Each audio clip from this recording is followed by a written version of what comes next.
G'day everyone, in today's video we are going to be going over short selling in a little bit more detail. Now if you are completely unfamiliar with the concept of what short selling is, this is not the video for you.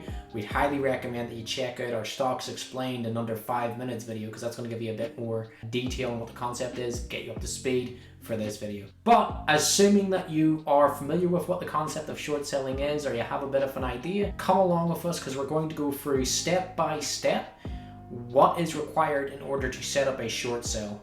We're hoping that by doing this, it's going to give you a bit of a holistic view of what you need to make a short sell and the different sort of wording and terminology and stuff like that will come up along the way. So the first thing that you will need in order to start short selling is a broker. Now what is a broker? Well, let's say you want to buy a car, right? You would go to a car salesman. Let's say you need a loan from a bank. Well, you'd go to a bank. If you need access to the stock market, you need to go for a broker. Now, historically speaking, brokers used to be people sitting behind a desk, and they alone had the keys to the stock market. They alone would make trades on the stock market on your behalf. These days though, a broker doesn't necessarily only refer to somebody sitting behind the desk. It can also refer to an application on your phone or a website on the internet. These brokers are very quickly becoming the norm due to the fact that it gives normal everyday people like you and me direct access to the stock market, and it doesn't charge quite as much as a traditional broker would to do so. That being said, the drawback is you're not getting professional advice if you do go through an app or web-based broker, but I mean, sometimes that advice can be dubious depending on if you're with a fiduciary or not. But I digress. The first thing you'll need is a broker. Two brokers that come off the top of my head include Robinhood, which is an app, and Stake, which is another app. We're going to create a Frankensteinian creation for the purpose of this video. We're going to call it Robin Stake. So let's say we've decided that Robin Stake is our broker. Cool beans. We've got a broker. The next thing that we need in order to short sell is a stock that we're actually planning on shorting. So let's say we've got our eyes on a stock called Banana. Banana is a tech giant. All right, it was founded by John Tasks. It's doing really well. It's currently trading at $10 a share. But you've got friends in high places, and your friends in high places tell you that legislation is going to come in that is going to ban their chief product, the banana phone, in several different countries. So you, being the cheeky little opportunist that you are, decide, hey, I can make some money off this. I'm going to short that stock when it falls. Okay, we've got a plan. We've got a plan going now. The next thing that you'll need to short sell is a margin account. Now, what is a margin account? When you first open your account with a broker, they may give you two choices. The first choice would be a traditional cash account, which is probably what you're familiar with. You open an account, you put cash in it. As soon as you run out of cash, that's it. No more trading for you unless you put more back into it. A margin account is a little bit different, and it's a little bit more complex. We're going to be going into the specific components of a margin account throughout this video, but in its basic essence, a margin account once opened will actually allow you to borrow funds from the broker. Now, why would people be interested in this? Well, it increases your buying power. Let's say you open a margin account, you put $5,000 in there, you might be able to borrow an additional $5,000 from the broker. So you might be able to make a $10,000 trade for only $5,000. Now, this can work out pretty well for people wanting to increase their gains, but of course, as with all forms of debt, it does come with some unique risks. Regardless, you do need a margin account in order to short sell. You cannot short sell off a cash account. So let's go ahead and set up a margin account with Robin Stake. Now, in order to set up a margin account, you will need a minimum margin amount, which is basically your first ever deposit into the account. Generally, across the board, the lowest minimum margin amount that you can get away with is $2,000. This is required by law. Other brokers may charge a little bit more than this, but generally the minimum margin amount that you would need to open a margin account would be 2,000 United States dollars. So let's go ahead and open up that margin account with Robin Stake with $2,000. Great. Now, we've got our eyes on the banana stock and we are planning on shorting that stock. We want to short 1,000 shares from the banana stock. That would be around a $10,000 trade. Can we do that with only $2,000 in our margin account? No, we can't. So this is when we're introduced to another component of the margin account called the initial margin. When you go to make a trade off a margin account, you must, for that initial trade, front 50% of the total trade in your own money. So in this example, we want to short 1,000 banana stocks. That's a $10,000 trade. So we're going to need $5,000 to be in our margin account. So let's bump that bad boy up by another $3,000. All right, now we've got $5,000 in the account. Our broker is going to let us borrow $5,000 worth of shares, which is going to allow us to make that $10,000 trade. So let's do it. Let's do it. We're going to borrow 1,000 shares at $10 each, and we're going to sell them immediately. So now what's sitting in our margin account is $5,000 of our own money and $5,000 that we've earned from borrowed securities. So now we're going to talk about a little thing called equity. Equity is basically how much money you've put into an investment expressed in a percentage. So in this scenario, our equity is going to be 50% because we've got $5,000 of our own money in that account. Broker's equity is going to be 50% because they've lent us $5,000 worth of shares. Now the key takeaway here is that those shares are borrowed, which means that there will come a day where we need to give those back to the broker. We are hoping that between then and now, the share price is going to go down because that's where we're going to make our profit. If that day comes and the share price has gone down, then we buy it for whatever price it's on at that day, and the discount is the profit that we make. So all in all, we made a $2,500 profit off that trade. Pretty neat, huh? Cool.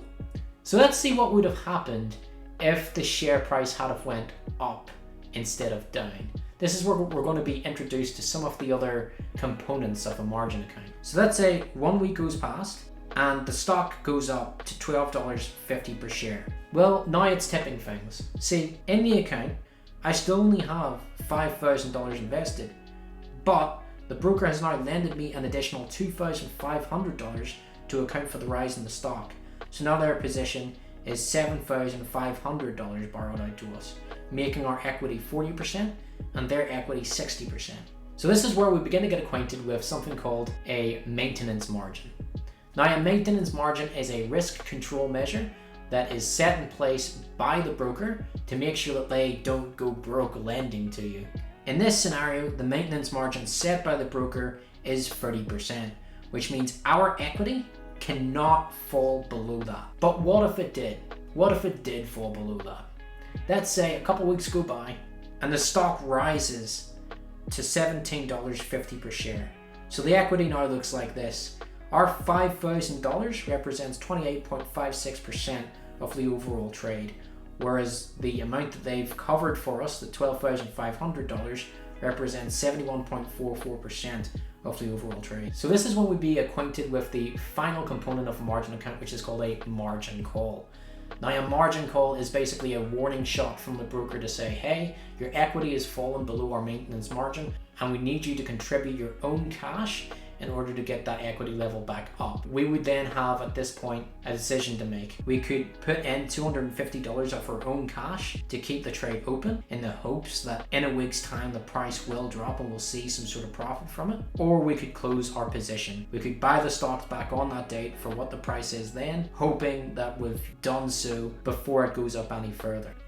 At this point, if the broker deems you too risky, or thinks that you're not making a good deal, they can also just close your position themselves. If that does come to pass, where either we can't make that additional payment to get our equity back up, or if the broker says, hey, look, we don't think you're in the right here, we're going to close your position, what would basically happen is the stocks would be bought back at the price that they're at on that day, and whatever we've contributed would be subtracted, and we would actually owe the broker the amount that's remaining. So that's the risky part of it, right? Let's go through another example, a real world example. Let's pretend that it's early 2021 and we decide to short a little company called GameStop. So GameStop is trading at $17 a share, which is up from the $4 a share it was at last year. But you've read the reports and business isn't going too well. You think, you know what? It's time to make some money. So you want to short 1,000 shares. So you open your account with half of $17,000 and then you make that short sell. Your position is $8,500, representing a 50% equity of the trade, and your broker has lent you $8,500 worth of shares, facilitating the other 50% of the trade. Suddenly, a wild Reddit appears, and they decide to just fuck your shit up. They start buying the stock like crazy, and it rises rapidly to $483 per share. So now your margin account is looking a little bit more like this. You have $8,500 representing 1.76% of the overall investment, and your broker has lent you $474,500 representing 98.24% of the overall trade. So at this point, things aren't looking good for you at all. You would have to contribute an additional $136,400 to keep your position open at the hope that maybe, hopefully, the stock will fall to a reasonable level. If you couldn't pay that amount to keep your trade open, or if your broker decides, you know what, we gotta close it off now because we think it's gonna rise to something like $800, then the trade would be closed off and you would owe your broker an astronomical $474,500. That's fucking insane. Now, realistically speaking, you would get hit with a margin call, hopefully way before this, and if it rose past, like, say, $100, you know, more than likely the broker would at this point pull the plug and say, this is insane, this is going to bankrupt this person, we need to step in and intervene. But that being said, the markets can move pretty fast, and by the time they pull the plug, it can be already too late for you. You might not owe $474,000 as in this scenario, but you may definitely still owe a significant amount of money that you weren't expecting to owe to someone. In that way, it can really fuck up your financial situation. Now, the GameStop scenario, yes, it is a little bit of an extreme example, but we've used it here to illustrate how dangerous short selling can be to just the ordinary everyday investor. Another way to look at this in a common sense way is with short selling, there's a limit to the amount of profit that you can make because shares aren't going to fall lower than zero, right? But there's no limit to the amount that you could potentially lose or end up owing because stocks can just keep going up and up and up and up. When people talk about stocks being risky and, oh, you go into the stock market, you're going to lose everything, I truly believe that they're referring to short selling. As we discussed, with a cash account, the only money that you lose or that you could risk losing is the money that you put in the first place. So if you have that money to invest with, when you lose it or if you lose it, hopefully you've already prepared for that. Hopefully you've already sort of said, all right, that could be an eventuality. But with short selling, because you can lose much more than that, I do think that's where stocks and the stock market get a bad name. If you were wondering if the stock market has any safer ways of making you a bit of money that is a bit more reliable than just picking an individual stock in a sea of stocks, we'd highly recommend that you check out our video, How Stocks Can Make You a Millionaire by 50. It might get some of your creative juices flowing in terms of creating ideas and strategies and stuff like that. That's all for today though, guys. Thank you so much for watching. Keep it real and increase the peace. I'll see you next time.